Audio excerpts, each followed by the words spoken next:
नाशिकच्या अंबड परिसरातील फडोळमळा येथे काल रात्री चहाच्या दुकानासमोर दोन टोळक्यांमध्ये झालेल्या जोरदार हाणामारीमुळे परिसरात काही काळ दहशतीचे वातावरण निर्माण झाले।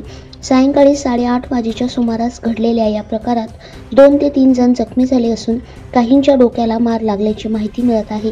दरम्यान या ठिकाणी काही दिवसांपूर्वी देखील काही टवाळखोरांनी दहशत माजवत 4 चाकी वाहनांची तोडफोड केल्याची घटना सर्वश्रुत असताना आता पुन्हा हाणामारी झाल्याने परिसरात तणावाचे वातावरण निर्माण झाले आहे। फडोळमळा परिसरात असलेल्या एका कॉम्प्लेक्स खाली चहाच्या गाडीजवळ सुरू झालेल्या वादाचे रूपांतर हाणामारीत झाले। 2 गटांतील 4 ते 5 जणांनी एकमेकांवर लाथाबुक्क्यांचा वर्षाव केला। काही जण हातात लाकडी दांडके घेऊन आले होते अशी माहिती प्रत्यक्षदर्शींनी दिली। ही झटापट तब्बल 15 ते 20 मिनिटे सुरू होती। तसेच या ठिकाणी असलेल्या दुकानांमधील टेबल खुर्च्यांची मोडतोड करून परिसरात दहशत निर्माण केली। याबाबत स्थानिक नागरिकांनी अंबड पोलीस ठाण्यात भ्रमणध्वनीवरून ही माहिती देण्यात आली।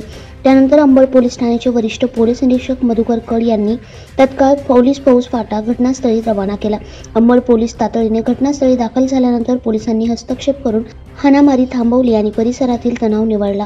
घटनेचा प्रसंग काही नागरिकांनी आपल्या मोबाईलमध्ये शूट केला असून काही व्हिडिओ सोशल मीडियावर फिरत आहेत। या प्रकारामुळे स्थानिक नागरिकांमध्ये भीतीचे वातावरण निर्माण झाले आहे। या प्रकरणी पोलिसांनी काही संशयितांना ताब्यात घेतले असून हाणामारी मागील मूळ कारणाचा तपास सुरू आहे। दरम्यान अंबड पोलिसांकडून या घटनेचा अधिक तपास करण्यात येत आहे। दैनिक भ्रमरसाठी प्रतिनिधी प्रशांत निरंतर, नवीन नाशिक।